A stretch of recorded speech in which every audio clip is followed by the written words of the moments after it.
Michel de Montaigne. Essai. Livre 1er. Chapitre 32. Fuir les plaisirs au prix de la vie. J'avais bien vu que la plupart des opinions anciennes étaient d'accord sur ce point. Il est temps de mourir quand il y a plus de mal que de bien à vivre, et conserver notre vie au prix de la souffrance et de la déchéance, c'est aller contre les règles mêmes de la nature. Comme disent ces vieilles règles en effet, ou une vie tranquille, ou une mort heureuse. Il est bien de mourir quand la vie devient une charge. Plutôt ne pas vivre que vivre dans le malheur. Poète gnomique.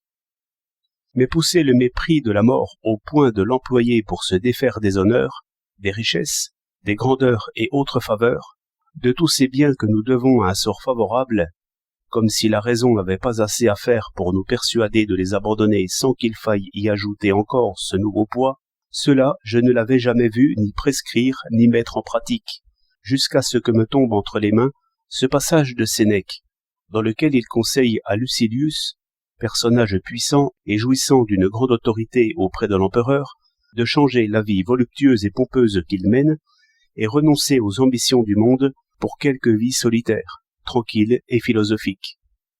Et comme Lucilius y alléguait quelques difficultés, à mon avis, dit Sénèque, ou tu quittes cette vie-là, ou tu quittes la vie tout à fait. Je te conseille de suivre la voie la plus douce, et de détacher plutôt que de trancher ce que tu as mal noué, à la condition que, s'il est impossible de le détacher autrement, tu le tranches.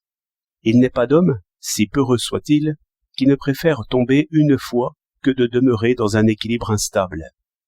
J'aurais trouvé ce conseil bien assorti à la rudesse des stoïciens, mais il est plus étonnant qu'il soit emprunté à Épicure, qui écrit sur ce sujet des choses semblables à Idoménée.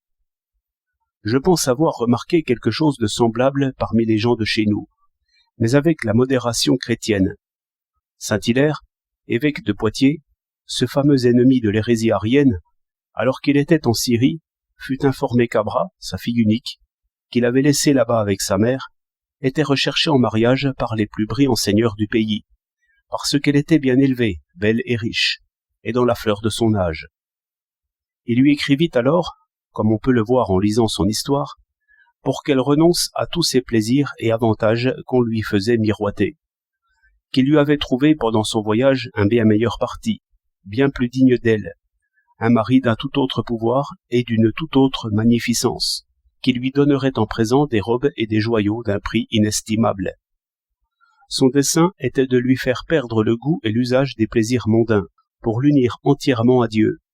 Mais pour cela, le plus court et le plus certain moyen lui semblant être la mort de la fille, il ne cessa par ses vœux, ses prières et oraisons, de demander à Dieu de l'ôter de ce monde et de la rappeler à lui. Et c'est ce qu'il advint, car peu de temps après son retour, elle mourut, et il en montra une joie extraordinaire.